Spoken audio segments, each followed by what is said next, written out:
Bleed India with A 1000 cuts एक military doctrine था जिसको पाकिस्तान की आर्मी ने भारत के खिलाफ यूज़ किया था। इस डॉक्ट्रिन में पाकिस्तान की आर्मी ने भारत के खिलाफ मिलिटेंसी, इंसर्जेंसी और टेररिज्म को इनसाइड इंडिया प्रमोट करने के लिए बहुत ज़्यादा इस फ्रेज के साथ में पाकिस्तान की आर्मी ने भारत के जो पड़ोसी राज्य थे जो पाकिस्तान से सटे हुए थे, जिसमें जम्मू कश्मीर और पंजाब आता था, वहाँ पे मिलिटेंसी को प्रमोट करने के लिए, इन स्टेट में इंसर्जेंसी को लाने के लिए और इन स्टेट में टेररिज्म को फैलाने के लिए यूज़ किया गया था। इसका जो मेन एम था भारत को लो इंटेंसिटी के साथ लेकिन लगातार भारत को डैमेज करने के लिए था। इसका जो एम था वो था भारत के फोर्स को और भारत की इकोनॉमी को धीरे धीरे डिस्ट्रॉय किया जाए बिना एक फुल स्केल वार को छेड़े हुए।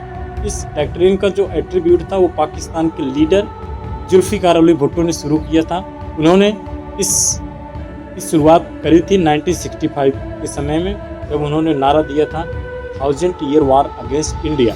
लेकिन उसके बाद 1971 में जब पाकिस्तान लड़ाई हार जाता है और बांग्लादेश नाम का एक नया देश बनता है, जिसके बाद से पाकिस्तान को ये लगने लगा था कि हम भारत से कन्वेंशनल वारफेयर में अभी जीत नहीं सकते। और उसके बाद वहाँ के जो नए जनरल बने जनरल जियाउल हक ने, उसके बाद जियाउल हक ने अपने लीडरशिप में ब्लीड इंडिया विथ 1000 कट्स का नारा दिया। उनका मेन जो एम था, उनके लीडरशिप का जो एम था वो भारत के खिलाफ एक ओवर्ट ऑपरेशन स्टार्ट करना जो लो इंटेंसिटी के साथ हो, जिसके थ्रू जम्मू कश्मीर और पंजाब में मिलिटेंट को इन्फिल्ट्रेट किया जा सके, प्रॉक्सी वार के टैक्टिक्स को अपनाए जा सके और जो इंसर्जेंट ग्रुप थे जो जम्मू कश्मीर और पंजाब में थे उनको पूरी तरीके से सपोर्ट किया जा सके और इसके थ्रू भारत में एक इंसर्जेंसी क्रिएट की जा सके, जिससे भारत एक इन कॉन्फ्लिक्ट सिचुएशन में बना रहे और वो स्टेबल ना हो सके और भारत को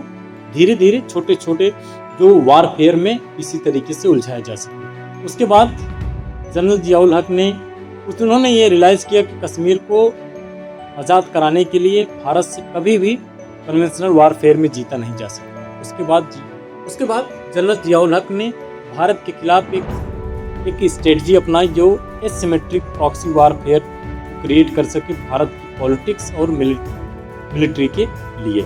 इसके बाद जनरल जियाउल हक ने काफ़ी ज़्यादा पैसा पंजाब और जम्मू कश्मीर की इंसर्जेंसी में लगाया था। यह वो समय था जब अफगानिस्तान में यूएसएसआर वहाँ के जो मिलिट्री ग्रुप थे उसके खिलाफ लड़ रहा था और वहाँ पे कम्युनिस्ट सरकार को बचाने के लिए लड़ रहा था।